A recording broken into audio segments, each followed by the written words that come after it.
Jai Gurudev. We will continue with page 307 today. Hopefully, you have done your homework that was given last week. Kudala and Sikhidhwaja are having a conversation where Kudala is disguised as the Brahmana and Sikhidhwaja is now requesting the Brahmana to give him some knowledge. Kudala, in the disguise of the Brahmana, Kumbha, is saying now that knowledge is given only to the thirsty and sincere seeker. Because this knowledge is not knowledge of the so-called material world. This knowledge is of the self. It's the highest kind of knowledge.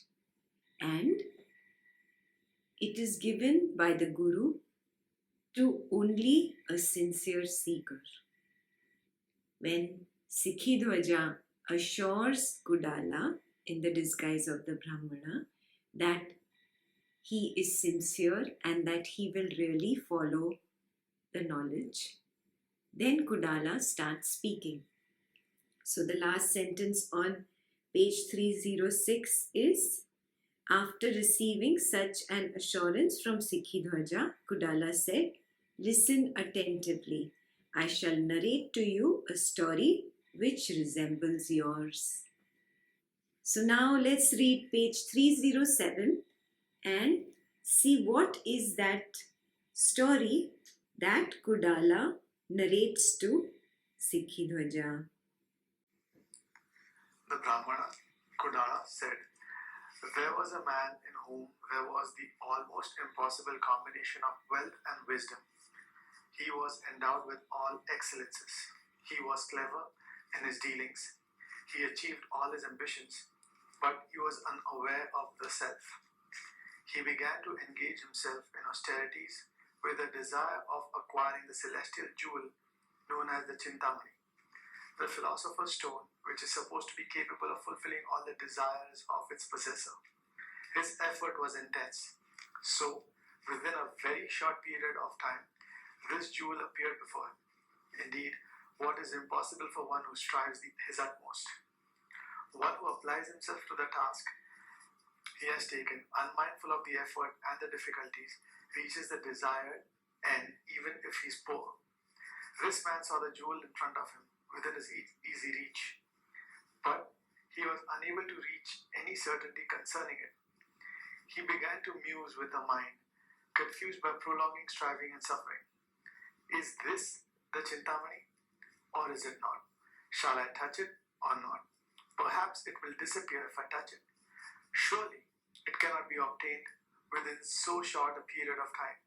The scriptures say that it can only be obtained after a whole lifetime of striving.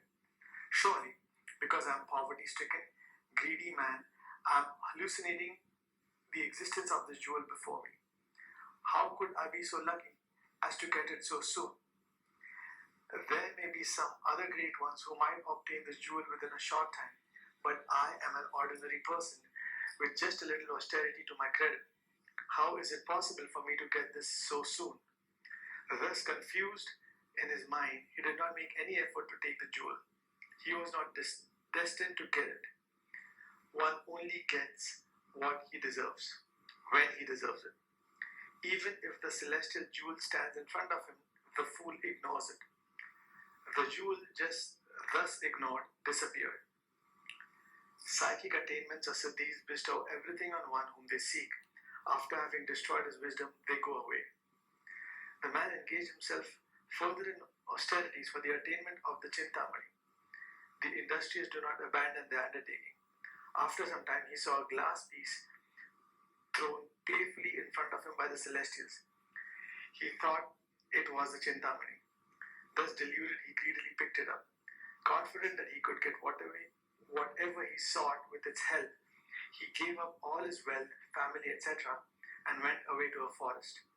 On account of his foolishness, he suffered there great calamities, old age and death, are nothing in comparison to the suffering caused by foolishness. In fact, foolishness adorns the head of all sufferings and calamities. Okay. So, the most important sentence in this story is great calamities, old age, and death are nothing in comparison to the suffering caused by foolishness. In fact, foolishness adorns the head of all sufferings and calamities. So, what is Kudala calling foolishness here? In the first time when he obtained the Chintamani, there was doubt. Yeah. So, he's calling foolishness for that particular episode where doubt arose in this man who was performing austerities. Yeah. The second episode of foolishness is that greed when he got the glass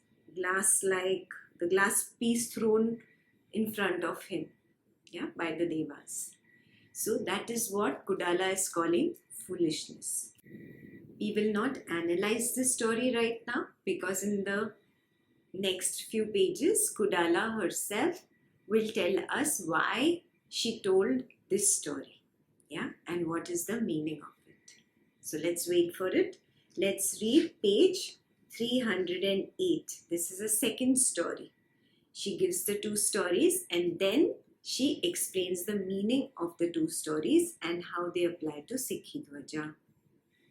The Brahmana Kudala continued, "Listen, O king, to another story which also resembles yours.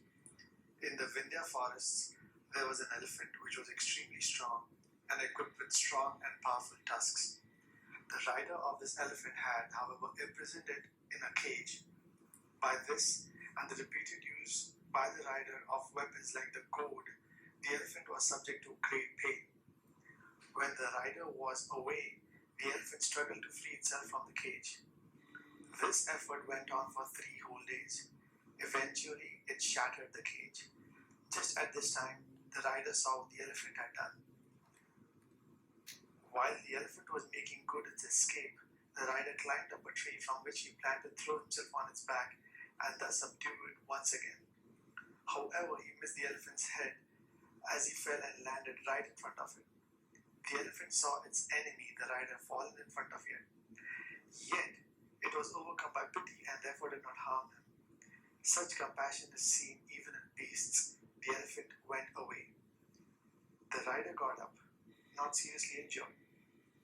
The evildoer's body does not break down easily. Their evil deeds seem to strengthen their body. The rider, however, was unhappy at the loss of the elephant. He continued to search the forest for the lost elephant. After a very long time, he saw it standing in a thick forest. He gathered other elephant tamers and with their help dug a huge pit and covered it with foliage, eager to recapture the elephant.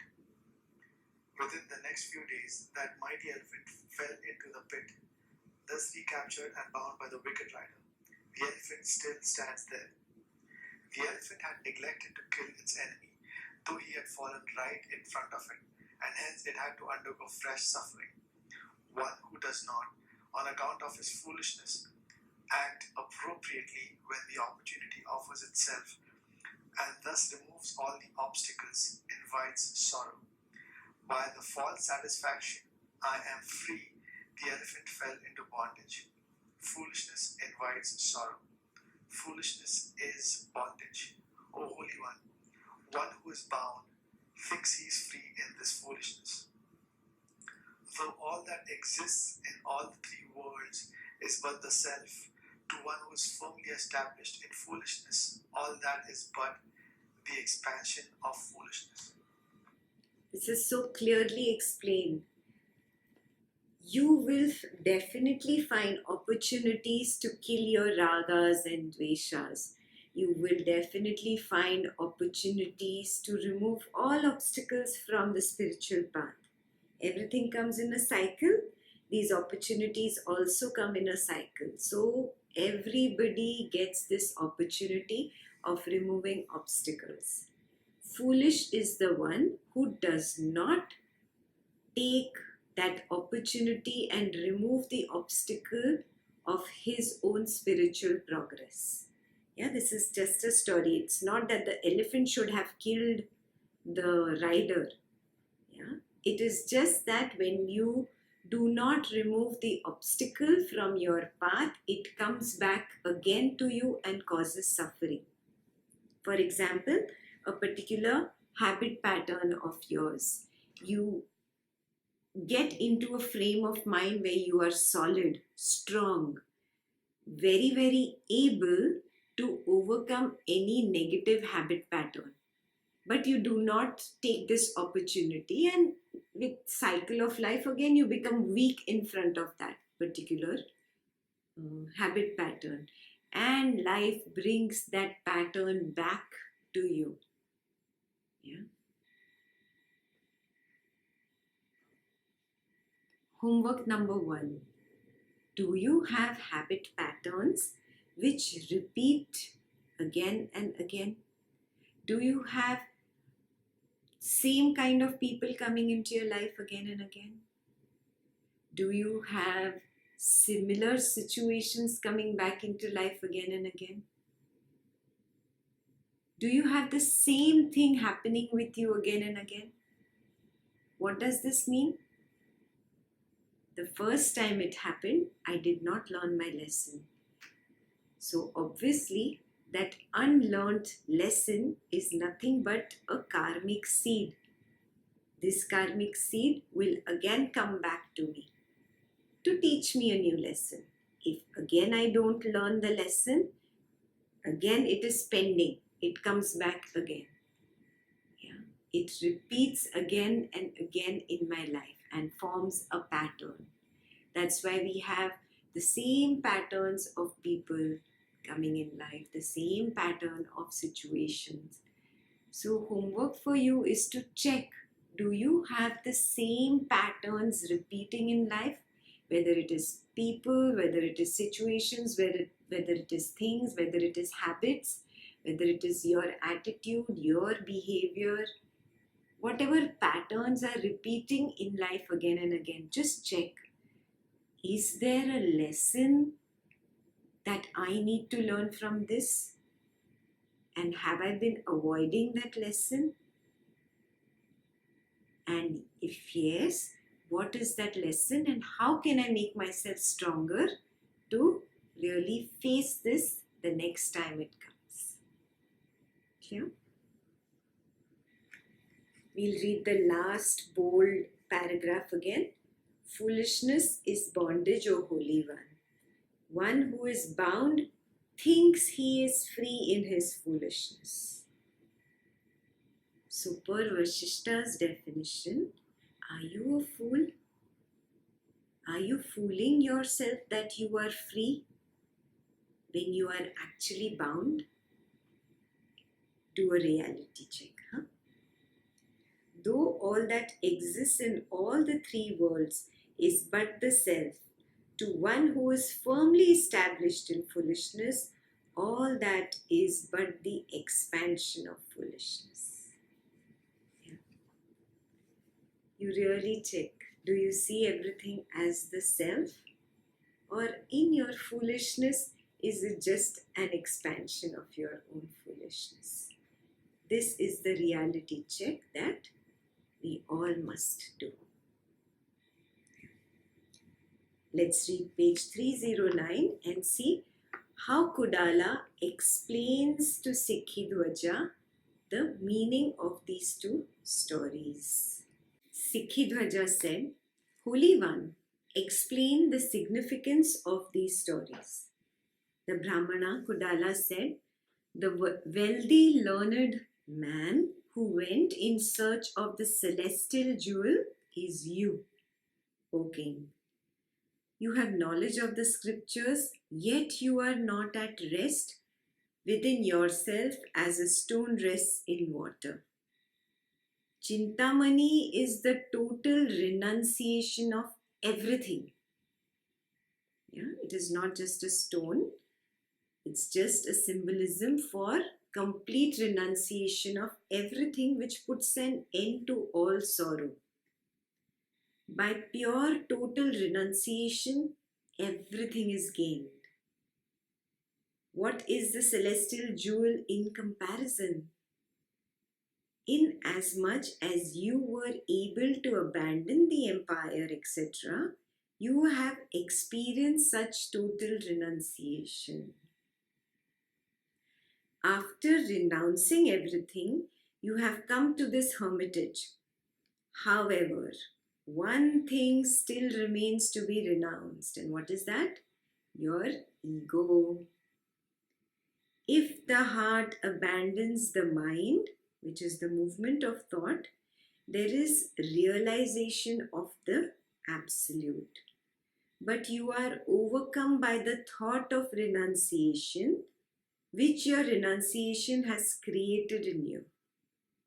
Hence, this is not the bliss that arises from total renunciation. One who has abandoned everything is not agitated by worry. If wind can sway the branches of a tree, it cannot be called immovable. Highlight this. If wind can sway the branches of a tree, it cannot be called immovable.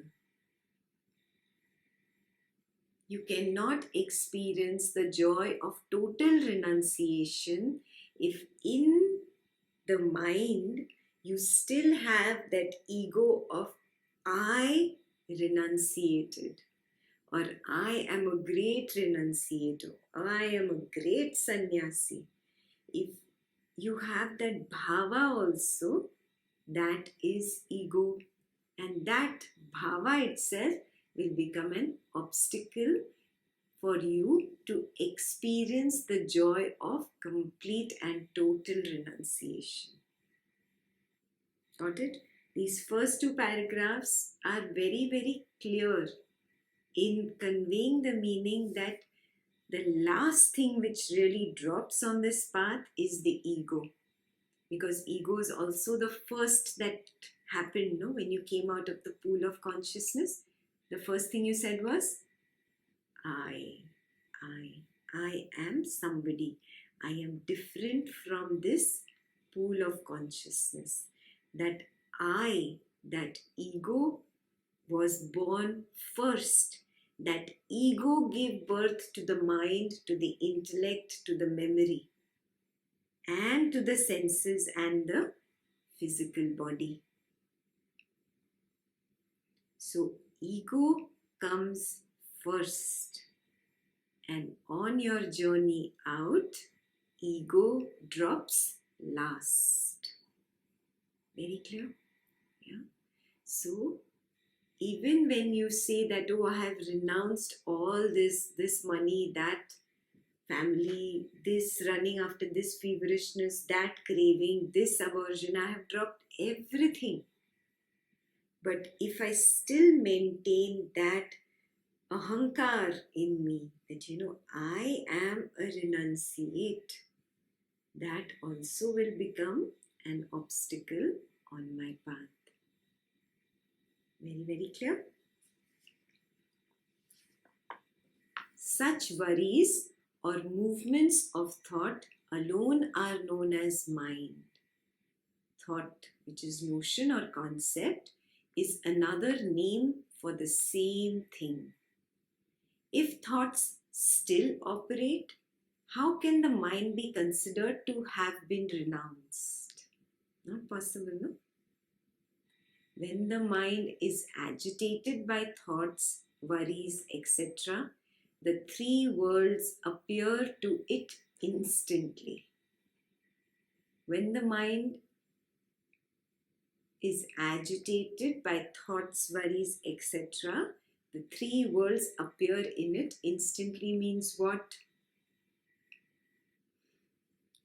Your mind only has given birth to everything. Your mind gives birth to heaven. What is heaven? That sukha, that pleasure that I crave for is created in my mind. I crave for something, I achieve it, I feel, oh, everybody whoever achieves all the sukha in the world and they have no experience of dukkha, oh, that is heaven, all created by my mind. It does not really exist up there in the clouds. But my mind wants to believe that there is a possibility of such a place where there is only sukha. Sukha of money, sukha of wife or husband, sukha of child, sukha of name, sukha of fame, sukha of this, sukha of that.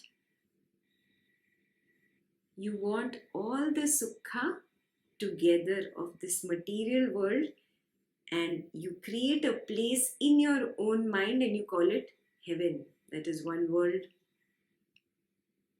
There is another world where you don't want to go. The world of dukkha in your mind, which is hell. And what is hell? Where there is pain, where there is politics, where there is corruption, where people dislike you, where you are criticized, where you are hated. You don't want that world of dukkha, where your relationships abandon you, where you lose money. You create in your mind a fictionary or imaginary world where only dukkha is there, and you label it as hell. And now where I am, because it's a mixture of both sukha and dukkha, so this is the physical realm of existence. Yeah. So now in my head I have created these three realms of existence, and I believe that only because of my sukha and dukkha, or my craving for sukha and my aversion to dukkha, I will either be subject to this world or that world. Yeah. So basically, the three worlds appear to it instantly means it is all the mind stuff. It does not really exist. In reality, everything is that one pool of consciousness. There is no hell, there is no heaven, there is no mortal world, there is none of these. It is just one pool, one ocean of consciousness. But in actuality, there is just one ocean. But your foolishness goes and divides the ocean, even Pacific Ocean, Atlantic Ocean. But there is just one. We have divided it in our minds. Really, if you go to see, is there really a mark in the ocean which says from here Pacific begins and from here Atlantic begins? The human mind has created that line on the map. It does not exist in the ocean. All the water of the world is one. It does not sit and create borders for itself. There is no two, there is just one ocean. All that I have created in this ocean of consciousness is all my mind stuff. And it has appeared instantly because of my thoughts, my concepts, my ideas. Very clear that line is? As long as thoughts are still there, how can there be pure and total renunciation? Hence, when such thoughts arise in your heart, your renunciation leaves your heart, like the Chintamani leaving the man. Yeah. So because you have so many thoughts, and his main thoughts were his ego about renouncing everything. Oh, I am a king. I have renounced everything. So his ego is nothing but his thoughts and worries, and till they exist, you cannot experience pure consciousness. Is that clear? Yeah. Homework for you. How much ego do you have about your own possessions?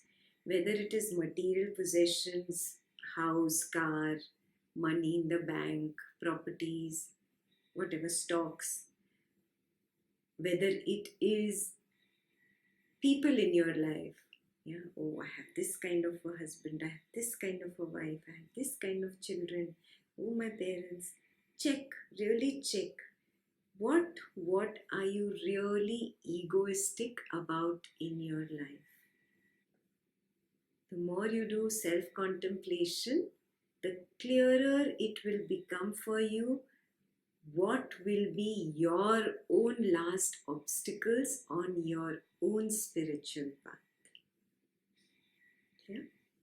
So he says, hence, when such thoughts arise in your heart, your renunciation leaves your heart. Yeah?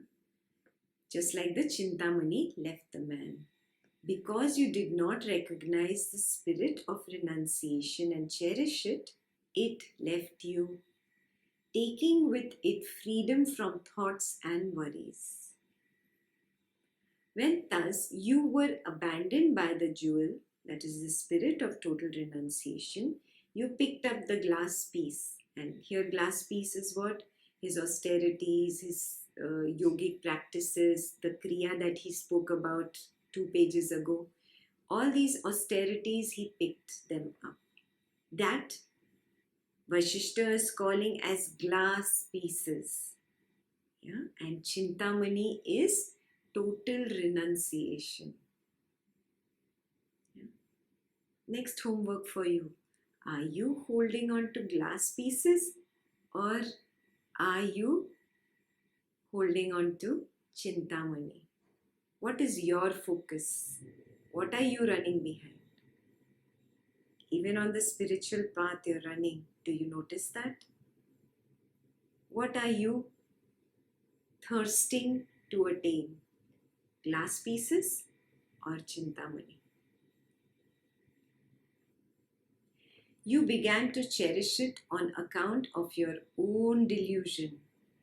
You have replaced the unconditioned and unattached infinite consciousness with the futile performance of austerities, which, alas, for your own sorrow has a beginning and an end. Yeah. He picked up glass pieces. That is why he was termed foolish. One who abandons infinite joy, which is easily attained, and engages himself in the acquisition of the impossible, is surely a pig-headed fool and suicidal.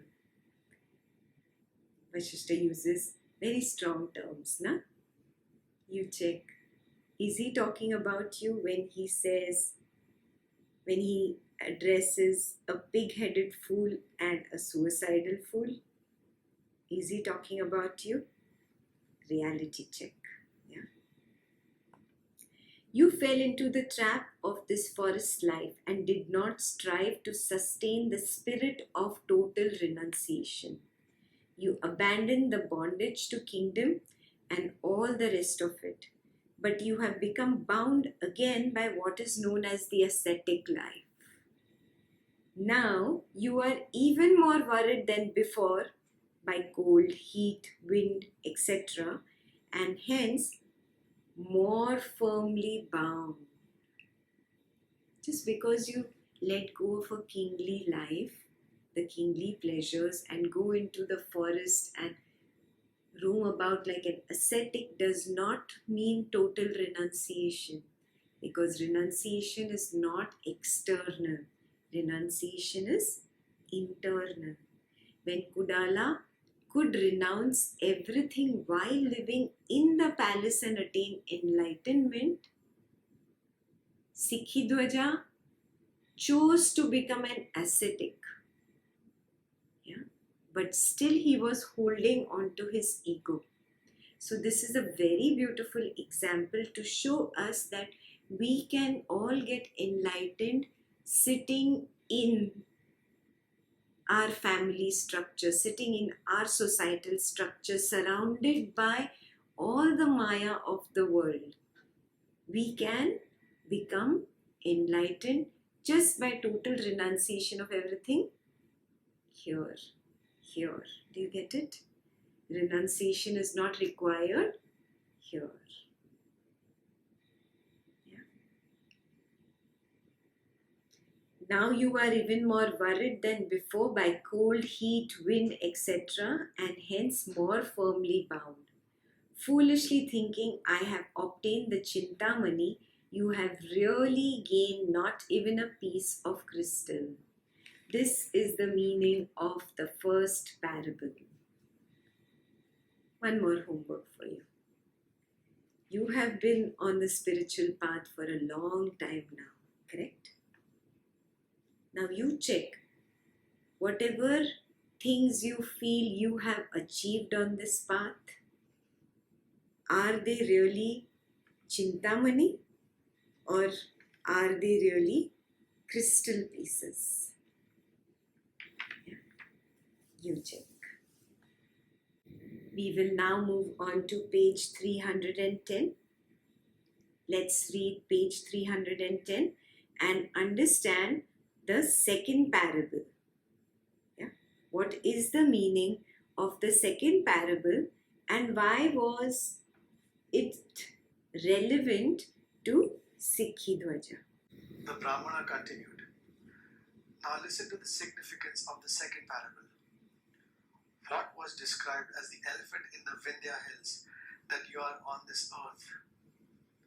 The two powerful tusks are with viveka, discrimination, wisdom, and vairagya, dispassion, which you possess. The rider who inflicted pain on the elephant is ignorance, which caused you sorrow. Though powerful, the elephant was overcome by the rider. Though excellent in every way, you have overcome this ignorance of foolishness. The elephant's cage is the cage of desires in which you are imprisoned. The only difference is that the iron cage decays in course of time, but the cage of desire grows stronger with time. Even as the elephant broke out of its cage, you abandoned your kingdom and came here. However, psychological abandonment is not as easy as breaking out of a material cage. Even as the rider was alerted by the escape, the ignorance and foolishness in you tremble when the spirit of renunciation manifests in you. When the wise man abandons the pursuit of pleasure, ignorance flees from him. When you went to the forest, you had seriously wounded this ignorance, but you had failed to destroy it by the abandonment of the mind or movement of energy in consciousness, even as the elephant failed to kill the rider. Therefore, this ignorance has arisen once again, and remembering the way in which you overpowered the previous desires, it has trapped you in the pit known as asceticism. If you had destroyed this ignorance once and for all, when you renounced your kingdom, you would not have been trapped by this asceticism. You are the king of elephants, endowed with the powerful tusk of viveka or wisdom. However, alas, in this dense forest, you have been trapped by the rider known as ignorance, and you lie imprisoned in the blind well known as asceticism. O king, why did you not listen to the wise words of your wife Kudala, who is indeed a knower of the truth? She is the foremost among the knowers of the self, and there is no contradiction between her words and her deeds. Whatever she says is true and is worth putting into practice. However, even if you did not in the past listen to her words and assimilate them, why did you not abandon everything in total renunciation? Okay. So this explains to us how the second story is relevant to Sikhi Dwaja. What was described as the elephant in the Vindhya hills, that you are on this earth. The two powerful tusks are Viveka and Vairagya. We've learned this in Patanjali. Yeah? Viveka is the power of discrimination, and Vairagya is dispassion, that which naturally arises in you. You do not have to suppress yourself. You do not have to cultivate dispassion. You cannot make yourself believe something. It happens naturally, and The stronger the viveka, the deeper the vairagya. Yeah? They feed into each other. When the vairagya becomes deeper, the viveka becomes sharper and stronger. The sharp viveka again deepens the vairagya. How does this happen? When I take the opportunity of a particular experience in my life and really use my viveka, the power of discrimination, to see that this situation has come because of my previous karmic seeds. And how do I create karma? Is through my reactions, through my thoughts, through my concepts. And if I can maintain a distance from my thoughts, concepts, the so-called mind, and be established in the Sakshi, I will reach that higher level where the mind is no more my master. Do you see this?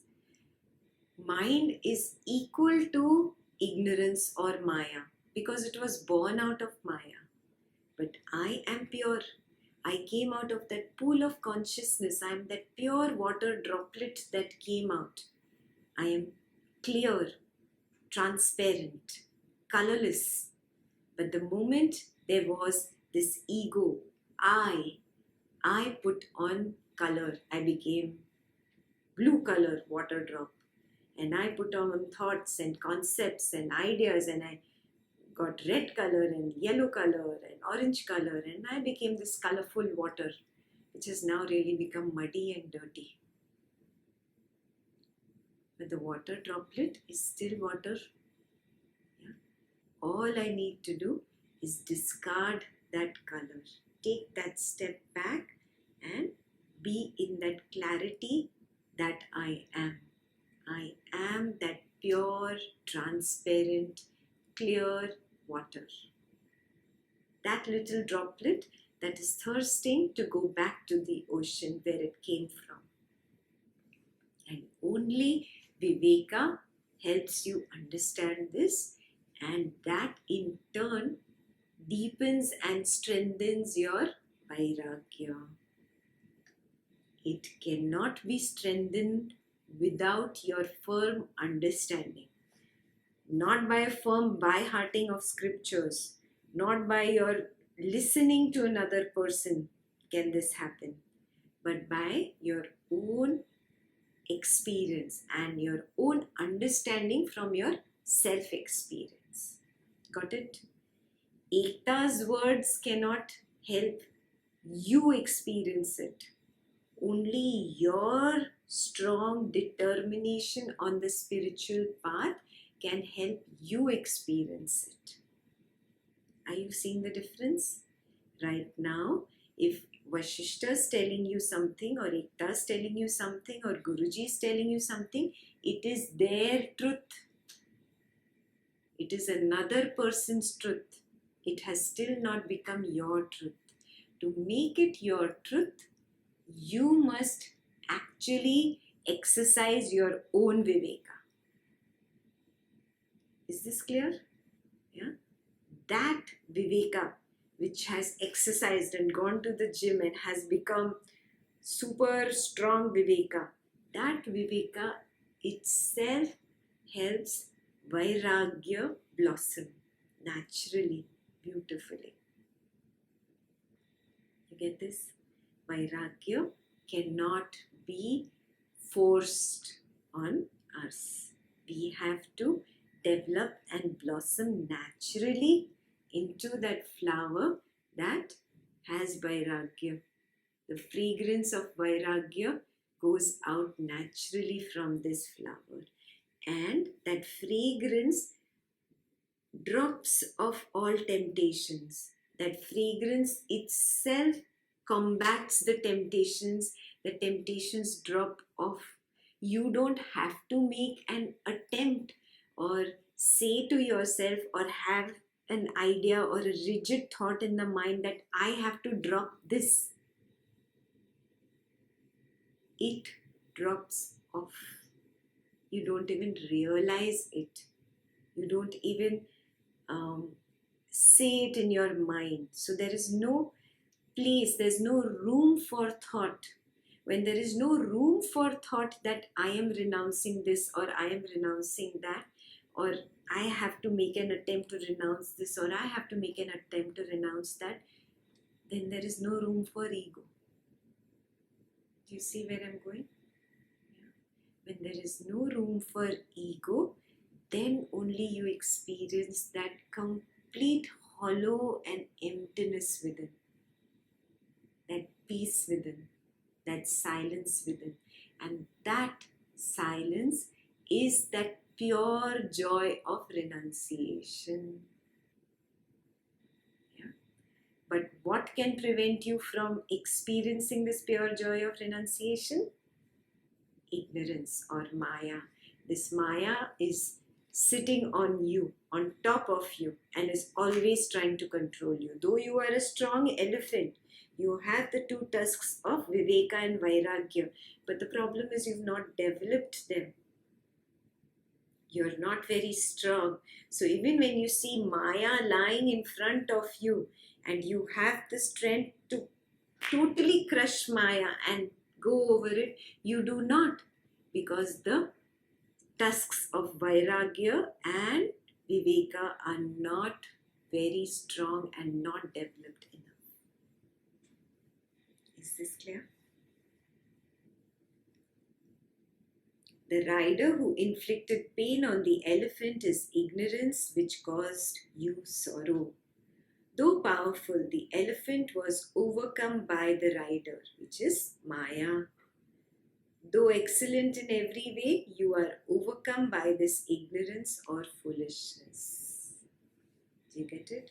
The elephant's cage is the cage of desires. You are trapped in this cage of desires, imprisoned by it from all sides. The issue is that you do not even have that inclination of getting out of this cage of desires. That first inclination to get out of the cage of desires is called the first step of renunciation, and it happens here, not here. Do you get it? You can leave your house, you can leave your family, you can run away, wear whatever saffron clothes and sit on the Himalayas, but your house, family, money, if it is here, then it is not renunciation. The only difference is that the iron cage decays in course of time, but the cage of desire grows stronger with time. Even as the elephant broke out of its cage, you abandoned your kingdom and came here. However, psychological abandonment is not as easy as breaking out of a material cage. Highlight this. If you want to keep a goal in life, a really strong spiritual goal in life, this should be your goal. Psychologically, mentally and emotionally, renouncing desires. This should be your number one goal on the spiritual path. If you are not able to renounce desires, you will not get there. Honestly, truly, it might sound bitter, but you will not get there. You will get temporary moments of meditation leading to temporary moments of superficial stillness in the mind. That superficial stillness will last only so much, and you will go back into your world of worry. You will go back into your world of concepts, ideas, desires, clouding you from all sides, and you will again be enveloped by Maya.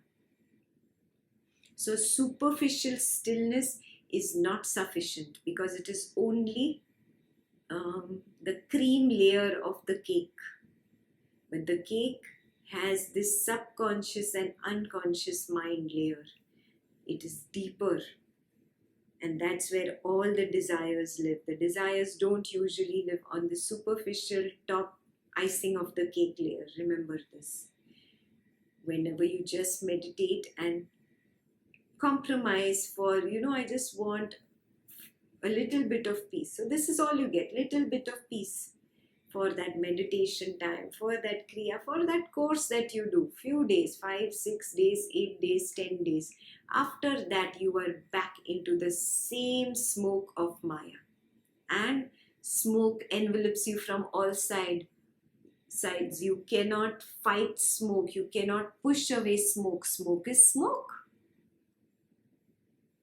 You cannot do anything about it. Do you see what I'm saying? To get out of this smoke of Maya, just the superficial stillness is not going to work. You have to work on the desires hidden in the subconscious mind and the unconscious mind. When these seeds of desire are eliminated, then the entire cake of yourself, your mind, whatever your body-mind complex, the entire complex becomes silent, still, like still waters, like in the depth of the ocean at the bottom, how still it is, how peaceful it is, like that. And that stillness will reflect from your personality, will reflect in your life, and that stillness will envelop everybody around you. So if you really want to keep a spiritual goal, your goal should be psychological, which is in brackets, mental and emotional abandonment of desires, renunciation of desires. Start working on it right now. Even as the rider was alerted by the escape, the ignorance and the foolishness in you tremble when the spirit of renunciation manifests in you. Check, is this happening to you? Is your mind feeling restless when I'm talking about renunciation of desires? If it is, then, you can affirm what Vasistha is saying in this statement is absolutely right. Even just the thought of it or some external person talking to me about it ruffles my mind. It does not like the idea of renunciation of all desires. It still wants this little thing, that little thing, that little thing. When the wise man abandons the pursuit of pleasure, ignorance flees him. Means Maya will go away. The moment you abandon the pursuit of pleasure, Maya will run away. Maya is nothing but the smoke surrounding you. And why smoke created? Because your wood is damp, it is wet, and damp wood is nothing but desires. When this wood is totally dry, free of dampness, free of water, it will just have a beautiful glow, a beautiful flame, devoid of any smoke. That flame is the flame of Jnana, and it is buried under the smoke of Maya. You work hard to remove that dampness from you, that dampness of desires. Make yourself dry wood. Dry fuel only leads to a perfectly glowing flame. Damp wood only leads to smoke. When you went to the forest, you had seriously wounded this ignorance, but you had failed to destroy it by the abandonment of the mind or movement of energy in consciousness. Even as the elephant failed to kill the rider. Here is your answer. Where you would have thought that you want to say the elephant should have killed somebody. It is just a story to help you understand that that rider is nobody but Maya. And Maya is not just external. It begins here. This external world is nothing but the child of the parent thought inside here. So the parent thought needs to be uprooted. It's no use abandoning the child. The parent will produce another child. Yeah. So you need to really check, are you working only on the child or are you working on abandoning that parent problem? Yeah. Therefore, this ignorance has arisen once again, and remembering the way in which you overpowered the previous desires, it has trapped you in the pit known as asceticism. Yeah. Asceticism he is calling as a pit. Why? Asceticism is a pit only when you don't do complete or total or pure renunciation from all sides, which is beginning here, not here. You don't need to go to the Himalayas to be an ascetic. You can be in your house amongst all the people in your life, among all the pleasures, and still be an ascetic. Yeah? You be an ascetic inside, not on the external. Yeah? If you had destroyed this ignorance once and for all, when you renounced your kingdom, you would not have been trapped by this asceticism. Yeah? So he got one chance. When he renounced the kingdom, that time he could have renounced even the thought that I am renouncing, that doership. But he did not totally destroy it. Yeah? That is why he got trapped by asceticism. You are the king of the elephants, endowed with the powerful tusk of viveka or wisdom. However, alas, in this dense forest, you have been trapped by the rider known as ignorance, and you lie imprisoned in the blind well known as asceticism. O king, why did you not listen to the wise words of your wife Kudala, who is indeed a knower of the truth? She is the foremost among the knowers of self, and there is no contradiction between her words and her deeds. Whatever she says is true and is worth putting into practice. However, even if you did not in the past listen to her words and assimilate them, why did you not abandon everything in total renunciation? So we'll stop here for today. Homework for you. You also have a guru in your life. You have somebody who walks the talk, who gives you that knowledge and applies it on himself first. Have you been listening to your guru? Not just listening through the ears, but implementing it in your life is called listening. Are you getting this? Yeah. So, really check, are you really listening to your guru, to the words of the master, and following them to the T, come what may? Yeah. That's your last homework for today. I gave you a lot of homework today, so see that you do it before we go into more questions that Sikhidwaja has next week. I will see you soon.